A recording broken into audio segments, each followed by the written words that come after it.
This little gem was powered by what would become Rumi's trademark engine, a 125cc parallel twin two-stroke, the cylinders of which were inclined horizontally.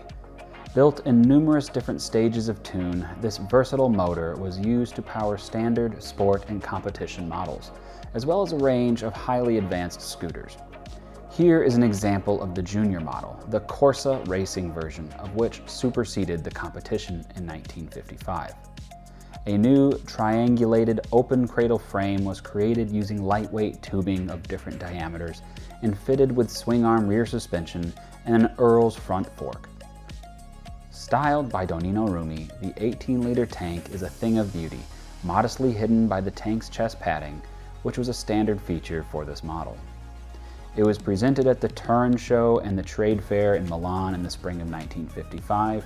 The Junior stood out from the other two-stroke singles displayed by well-known manufacturers including Benelli, Barilla, Motobi, and Maserati.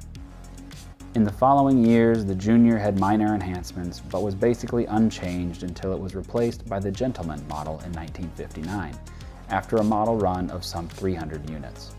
It was exported to France, Sweden, Austria, England, Holland, North and South America, Africa, and even Japan. The engine is a two-stroke parallel twin with the cylinders pointing straight forward. The striking design complements the angle of the tank, but also creates great airflow for engine cooling. The crankcases are aluminum and the cylinder barrels are iron.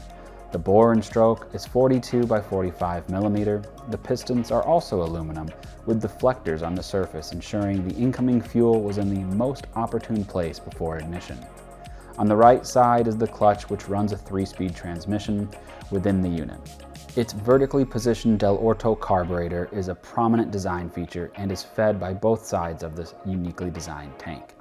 Weighing a mere 187 pounds, it has 9 horsepower and is good for a top speed of 71 miles per hour. This vehicle was part of the Morbidelli collection and was restored by Giancarlo Morbidelli himself.